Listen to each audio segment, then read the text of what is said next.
കൊച്ചിയിലെ രണ്ടാമത്തെ ദിവസത്തിൻ്റെ പ്ലാൻ എന്ന് പറയുന്നത് ഫോർട്ട് കൊച്ചി സൺറൈസും പിന്നെ ജൂയിഷ് സ്ട്രീറ്റും ആയിരുന്നു. ഫോർട്ട് കൊച്ചിയുടെ ഗ്ലിംസ് ഞാൻ പിന്നെ ഷെയർ ചെയ്യുന്നതാണ്. ഞങ്ങൾ നേരെ ജൂയിഷ് സ്ട്രീറ്റിൽ എൻ്റെ കൂടെയുള്ളവരൊക്കെ എന്തൊക്കെയോ പർച്ചേസ് ചെയ്തു. ഞങ്ങൾ നേരെ പിന്നെ ഡച്ച് പാലസിലേക്ക് വിട്ടു. ഡച്ച് പാലസ് അല്ലെങ്കിൽ മട്ടാഞ്ചേരി പാലസ് എന്നാണ് ഇത് അറിയപ്പെടുന്നത്. ഇത് പോർച്ചുഗീസുകാർ കൊച്ചി രാജാവിനൊരു സമ്മാനമായിട്ടാണ് ഇത് പണിത് കൊടുത്തേക്കുന്നത്. വാസ്കോഡ ഗാമ പണ്ട് കാപ്പാട് വന്നിറങ്ങിയ സമയത്ത് കൊച്ചി രാജാക്കന്മാരാണ് അദ്ദേഹത്തെ വെൽക്കം ചെയ്തത്. പിന്നെ ഞങ്ങൾ അതിൻ്റെ ഉള്ളിൽ പഴയ ആ പെയിൻറ്റിങ്സിൽ പറയുന്നത് രാജാക്കന്മാർ ഭരണകാലത്തുള്ള ഓരോ സവിശേഷതകളും പിന്നെ ഹിന്ദു റിലീജിയസ് ആയിട്ടുള്ള കുറേ കാര്യങ്ങളും പിന്നെ പണ്ട് രാജാക്കന്മാരും രാജ്ഞിമാരും ഒക്കെ ഉപയോഗിച്ചിരുന്ന പല്ലക്കുകൾ അതിൻ്റെയൊക്കെ ഭംഗിയൊക്കെ ഞങ്ങൾ ആസ്വദിച്ച് അവിടെ നിന്ന് ഇറങ്ങി നല്ല ചൂടായതുകൊണ്ട് എൻ്റെ കയ്യിലുള്ള സാധനം മേടിച്ചു.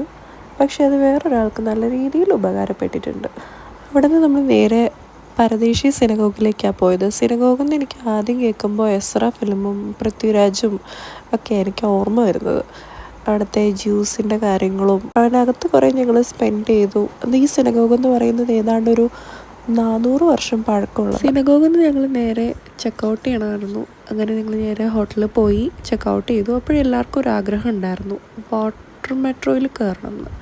അങ്ങനെ നമ്മൾ നേരെ പെട്ടിയൊക്കെ പാക്ക് ചെയ്ത് വാട്ടർ മെട്രോയിൽ കയറി. അപ്പം ഞങ്ങൾ കഴിക്കാനുള്ള ഇതിൽ കയറിക്കുമായിരുന്നു. അങ്ങനെ സൂപ്പ് എൻ്റെ വണ്ടിയിൽ കയറി. അതിൻ്റെ റിയാക്ഷനാണ് ഈ കാണുന്നത്. ഞങ്ങൾ അവിടെ ഇരുന്ന് എന്തൊക്കെയോ ഓൾമോസ്റ്റ് ഒരു 1.5 മണിക്കൂർ സ്പെൻഡ് ചെയ്തു. പിന്നെ ഞങ്ങൾ ടാറ്റാ ബൈ ബൈ പറഞ്ഞ് കൊച്ചി വിട്ടു.